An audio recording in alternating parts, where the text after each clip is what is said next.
के अध्यक्ष महोदय, बहुत है। सबसे पहले तो मैं आपको धन्यवाद दूंगा कि आपने आज वक्फ संशोधन विधेयक 2025 पर जो आपने मुझे बोलने का अवसर दिया। बेनीवाल जी। अध्यक्ष जी, मेरे से पूर्व हमने गृह मंत्री जी को भी सुना, पूरे देश के विद्वान इस साइड से भी बोले, इधर से भी हमारे बोले, जमकर बहस हुई। लेकिन आवश्यकता तो आज है बेरोजगारी पे चर्चा की। देखिए, मैं आपको बता रहा हूँ, वो भी आपके लिए जरूरी होगा। अग्निवीर मैं बता रहा हूँ, एक मिनट समाप्त तो करना।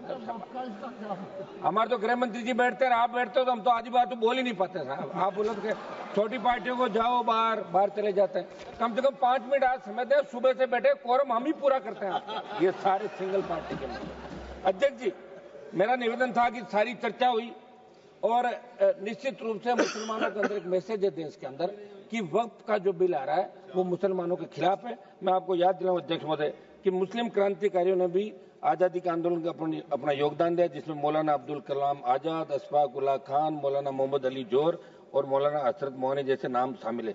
ये सरकार जब इस प्रकार के विधेयक लेकर आए तो उनका योगदान नहीं भुलाए और ऐसा मैसेज देश के अंदर नहीं जाए, ये मेरी मांग है। अध्यक्ष जी, बिल जब आया था तो यहाँ बड़ी चर्चा हुई और गर्मा गर्मी के अंदर सरकार ने इस बात को स्वीकार किया कि बिल को जेपीसी को भेजा जाए और ये जेपीसी के अंदर चला गया। जेपीसी की खबर रोज हम पढ़ते थे कि विपक्ष के सांसद जब अपना सुझाव रखना चाहते तो उनको बोलने नहीं दिया जाता और जेपीसी के अंदर जब और सुझाव आए तो उनसे हटके खाली एक फॉर्मेलिटी की जेपीसी में भेजने की। जो सुझाव जो संशोधन चाहते थे वो इसके अंदर नहीं गए। मेरी मांग है कि आप इसके अंदर बड़ा मन रख के विचार करें गृह मंत्री जी। अभी कोई इस बिल से परमानेंट कुछ नहीं होने वाला, मुझे नहीं लगता कि इससे परमानेंट कोई सरकार अपनी बनती रहेगी। और जो चीजें उस पर विशेष रूप से आप ध्यान दें। मैं आपका एक मिनट निवेदन करूंगा साहब, ये इसमें संशोधन आपने किया। पिछले कुछ वर्षों में वक्फ बोर्ड की संपत्तियों को लेकर विभिन्न प्रकार के जो आरोप लगाए गए, लेकिन क्या समाधान उन्हीं आरोपों के खिलाफ है या कोई राजनीतिक एजेंडा है? अध्यक्ष महोदय, संसदीय कार्य मंत्री जी को मैं ये भी पूछना चाहूंगा कि बिल धार्मिक स्वतंत्रता में दखल तो नहीं देगा, फिर देश का आम मुस्लिम इसका विरोध क्यों कर रहा है? ये आम जो विरोध कर रहा है, मेरे इलाके से मैं बता दूं आपको, जिस संसदीय क्षेत्र से मैं आता हूं, मकराना, लाडनू, नागौर, डीडवाना, वहां के लोग कह रहे हैं कि साहब इतना बड़ा हल्ला हो रहा है, आप वहां क्या करें पार्लियामेंट के अंदर? ये तो अच्छा हुआ आज आपने हमें बुलवा दिया, अगर नहीं बोलते तो बाहर जाके ये कहना पड़ता कि आप अंदर क्या सो रहे थे, क्या कर रहे थे, बोले तो नहीं। और हम हमारी बात आप तक ही रख सकते हैं और छोटी पार्टियों को आप संरक्षण देते हैं। लिहाजा आज आपको बहुत बहुत धन्यवाद अध्यक्ष जी कि आज आपने हमें बोलने का अवसर दिया। अध्यक्ष जी है बोलने दो ना मुझे। गिरिराज सिंह जी, आप अपना काम कर रहे हो, मैं मेरा कर रहा हूँ। आप उधर से बोलो, मुझे भी तो बोलने दो साहब। अब की बात तो हम चुन के कैसा है, आप जानते हो सारी बातें। सदन में जब मुस्लिम समाज की बात चले तो सदन माध्यम से ये भी अवगत करा दें कि इस वक्फ विधेयक से आर्थिक, धार्मिक और सामाजिक असमानताओं का सामना जो करना पड़ रहा है, सरकार की नीतियों में बदलाव है, लेकिन मुसलमानों की शिक्षा और रोजगार में स्थिति में कोई व्यापक सुधार 70 साल में नहीं हुआ। ठीक है, ये लोग भी भाषण दे रहे थे, लेकिन मुसलमानों का जो सुधार आर्थिक, सामाजिक, धार्मिक रूप से नहीं हुआ, तो इसमें कहीं न कहीं दोष इन लोगों का भी है। हाँ, हम बिल के इसके आपके विधेयक के खिलाफ है, लेकिन कांग्रेस पार्टी भी कहीं न कहीं अगर ये विचार करती तो निश्चित रूप से बहुत बड़ा और फायदा हो सकता था नौकरियों में और सब बातों में।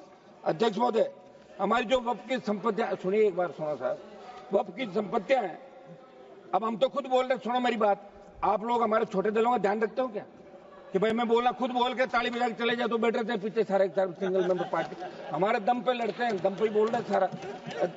वक्फ संपत्तियों की सरकारी संपत्ति घोषित करने की साजिश।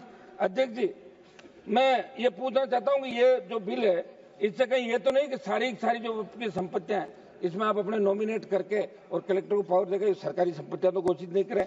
ये एक बहुत बड़ा मुद्दा इस देश के प्रत्येक व्यक्ति के मन, सामाजिक ताना बाना। अध्यक्ष महोदय, इस बिल लाने के पीछे सरकार की मंशा पर सवाल निशान खड़े हो रहे हैं, क्योंकि आपकी नीतियां उद्योगपतियों के हित को देखकर बन जाती है। जैसे जमीन को धार्मिक और सामाजिक कल्याण के लिए संरक्षित किया गया था, उसे हड़प कर बड़े उद्योगपतियों को बांटना, मुस्लिम समुदाय के अधिकारों को सीधा करना। एक मिनट समाप्त करो। इसलिए ये कैसे सुनिश्चित होगा कि मुस्लिम समुदाय के अधिकार का नहीं होगा? ये सरकार के जिसमें अल्पसंख्यकों के हितों को नजरअंदाज कर पूंजीपतियों को फायदा पहुंचाया जा रहा है। यह अन्यायपूर्ण नीति न केवल संविधान के मूल्यों के खिलाफ है, बल्कि सामाजिक ताने बाने को भी कमजोर करने का बड़ा षड्यंत्र है। अध्यक्ष जी, मैं ज्यादा इन पन्नों में नहीं जाऊंगा, फिर आप कह दोगे कि पन्ने पढ़ रहे। मैं तो राजस्थान की बात करूंगा। राजस्थान में जो वक्फ की संपत्तियां हैं, ये मेरे प्रदेश के अंदर वक्फ की कौन सी संपत्तियां हैं उनके बारे में लोगों को पता ही नहीं। और राजस्थान प्रदेश की वक्फ की कौन सी संपत्तियां जो सरकार की तरफ जा सकती है, राजस्थान का मुसलमान भी देखना चाहता है कि हमारे हितों पे कुठाराघात हो रहा है। देखिए, राजस्थान से 11 MP चुन का है।